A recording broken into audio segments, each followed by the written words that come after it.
First is week 4 of the preseason. By now, teams have likely proven themselves, or maybe they haven't.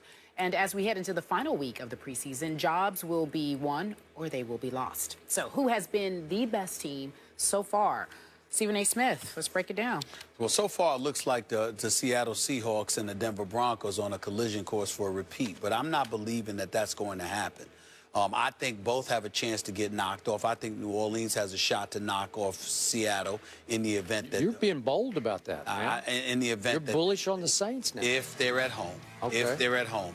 And I think that New England has a legitimate shot to knock off Denver. I'm not sold on Denver because I think Denver's soft. That's what I get from them. And they're going to have to show me it's not about skill. We know they can play. It's certainly not about Peyton Manning. We know he's one of the greatest. And I think Monty Ball is going to be an upgrade from Knowshon Moreno.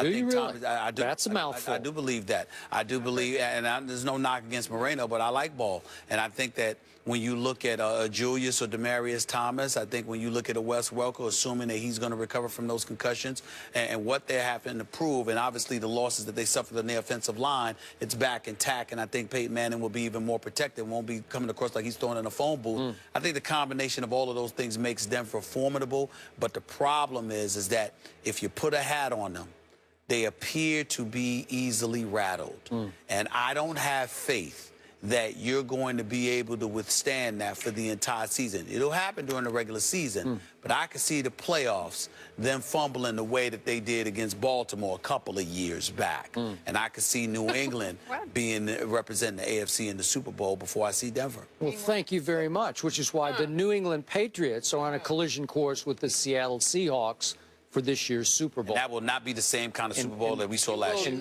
By the way, did you notice that my Patriots just cut America's team? America's team. Okay. Just cut Will Smith and Tommy Kelly from their defensive line rotation. What does that tell you about how deep they are? They might be able to re-sign one back, maybe want to wait for a while.